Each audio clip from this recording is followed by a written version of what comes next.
বাড়িতে থাকা কয়েকটি উপকরণ দিয়ে সবথেকে কম সময়ে এই মিষ্টিটা আপনারা বানিয়ে নিতে পারেন। দেখুন সামনেই আসছে রাখি, তো এই মিষ্টিটা একবার ট্রাই করতে পারেন।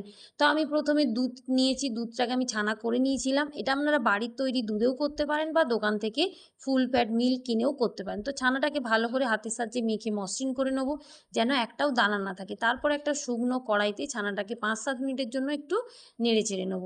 এবারে ওর মধ্যে একটা ৳১০ র প্যাকেট গুঁড়ো দুধ আর 1/2 কাপ চিনি দিয়েছি।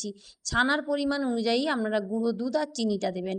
দিয়ে ভালো করে এটাকে মিশ্রণটাকে নাড়াচাড়া করে নেব।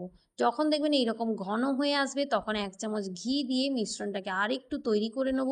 যখন কড়া থেকে ছেড়ে আসবে তো আমি মিশ্রণটাকে একটা আলাদা পাত্রে রেখে ঠান্ডা করার জন্য দিয়ে দেবো। এখানে কিছুটা এলাচ গুঁড়ো আপনারা মেশাতে পারেন। তো দিয়ে আমি মিশ্রণটা যখন ঠান্ডা হয়ে আসবে হাতের সাহায্যে আরেকটু মেখে ভালো করে আমি মিষ্টিটাকে আরেকটু মসৃণ করে নেব, তাহলে খেতে ভালো লাগবে। এবারে এইখানে যেকোনো শেপ আপনারা তৈরি করতে পারেন, যদি ছাঁচ থাকে ছাঁচেও তৈরি করতে পারেন। আমার কাছে সবথেকে ইজি শেপ এই গোল শেপ, তাই আমি ওটাই তৈরি করেছিলাম। কিছুক্ষণ ফ্রিজে রেখে ঠান্ডা করে পরিবেশন করুন এই দুর্দান্ত স্বাদের ছানার সন্দেশ। ভিডিও ভালো লাগলে লাইক কমেন্ট করবেন। টাটা সবাইকে।